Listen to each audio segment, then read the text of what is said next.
Evet. Dua ve tevekkül meyelanı hayra büyük bir kuvvet verdiği gibi istiğfar ve tevbe dahi meyelanı şerrin kökünü keser. Benim aklımda böyle kalmış. Tevbe ve istiğfar dahi meyelanı şerrin kökünü keser. Şerre meyletmeye meydan vermez. Giderken önünü keser. Men hattına gideyim, bağışlayın. Biraz halk dili kullanacağım burada. Bir iki olta atayım burada. Az gözüm gönlüm açılsın. Maasiye gireyim. Fakat tövbe etmişsin. Allah'ım beni kaydırma. Rabbena la tuzigh kulubena ba'de iz hedeytena ve heb lena min ledunke rahme inneke entel vehhab. Kaydırma. Lütfunla, rahmetinle ben hep istikamet içinde sabit kadem eyle. Nakil'in mübarek beyanı ya mukallibel kulub sebbit kalbi ala dinik. Ey kalpleri evirip çeviren Allah'ım benim kalbimi dinde sabit kıl. Ya musarrifel kulub serrif kulubena ila taatik. Böyle dedin. Tam donanımını aldın. Tam. Allah'ım kaydırma dedin. Veya sabah vitlerinde olduğu gibi Subhanekallahümme estağfirke li zenbi ve es'eluke rahmetek. Allahümme zidni ilmen ve la tuzigh kalbi ba'de iz hedeyteni ve hebli min ledunke rahme inneke entel vehhab. Vehhabsın. Karşılıksız bağışlayan sensin. Sensin affeden. Sensin istikamette sabit kılan. Dedin, tam donanımını aldın. Azığınla yola çıktın. Titreyerek yola çıktın. Fakat bir aralık فَاَزَلَّهُمَ şeytan. Şeytan sana bir zelle yaşatmak istedi. Yahu çık bir gez yani şurada. Ama bu donanımı almışsan, yalvarmış yakarmışsan, onu o derin ihtiyacını açmışsan, beni benimle baş başa bırakma. Ya hayyu ya kayyum bi rahmetike estağiz aslih li şa'ni kullehu ve la tekilni ila nefsi tarfete ayn ve la akalle min zalik. Göz açıp kapayıncaya kadar beni benimle baş başa bırakma.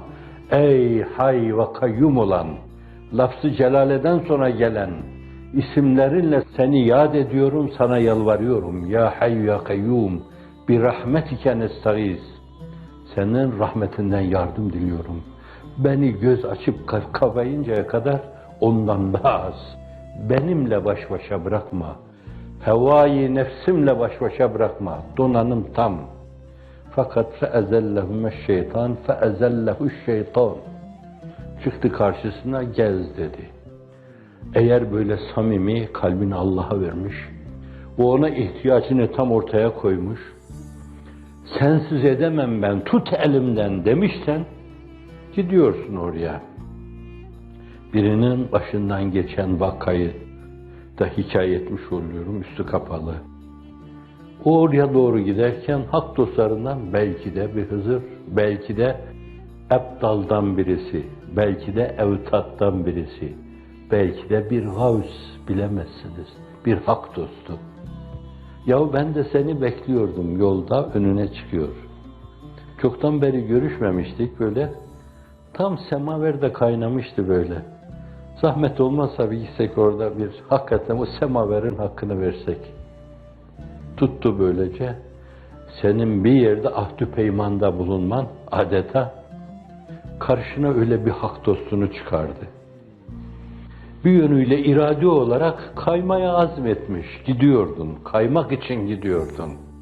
Sürçmek için gidiyordun. Zelle yaşamak için gidiyordun. Zeyge doğru adım adım kayıyordun. Fakat o kadar yürekten ona teveccüh etmiştin ki, orada senin iradeni ters yüz etti, karşına bir hak dostunu çıkardı. Gittin onun yerine bir bardak tatlı çay içtin veya bir fincan kahve içtin. Ondan sonra güle güle dedi sana, sen de anladın meseleyi. Sonra döndün, geldiğin yere gittin, kendi hücrene kapandın ve öyle bir masiyete, öyle bir masiye, bataklığa dalmadan Allah seni kurtardı. Her zaman onun beraberliğine sığınılırsa, ona ihtiyaç hissi her zaman derinden derine duyulursa, o da sizin ihtiyacınızı karşılar. Çok iyi bildiğiniz Alvar İmamı'nın sözü, Kıtmir de burada çok tekrar etmiştir. Ama güzel söz olunca zannediyorum Erzurumların Arapça, Türkçe bir tekerlemesi vardır. Et-tekraru hasen velev kâne 180. Tekrar güzeldir, 180 tane bile olsa. Sen Mevla'yı seven de Mevla seni sevmez mi? Rızasına iven de rızasını vermez mi? Sen Hakk'ın kapusunda canlar feda eylesen, emrince hizmet etsen Allah ecrin vermez mi? Sular gibi çağlasan, Eyüp gibi ağlasan, ciğergahı dağlasan, ahvalini sormaz mı? Derde dermandır bu dert. Dertliyi sever Samet, derde dermandır Ahad. Fazlı seni bulmaz mı? Sen ona teveccüh edeceksin. Evfu bi ahdi ufi bi ahdikum. Verdiğiniz sözü tutun. Mukabilinde bulunayım ben de. Mukabelede bulunayım. Size vefa ile teveccüh edeyim. Fiilleri ona nispet ederken zat-ı uluhiyete yakışmayan naserde sözlerden iştinab ettiğimden dolayı tevakkuflarımı mazur görün, ona saygımın ifadesi. Onun için mukabele diyorum, mukabele. Vefaya vefa ile mukabelede bulunma. Cenab-ı Hak istikametten ayırmasın sizi bizi.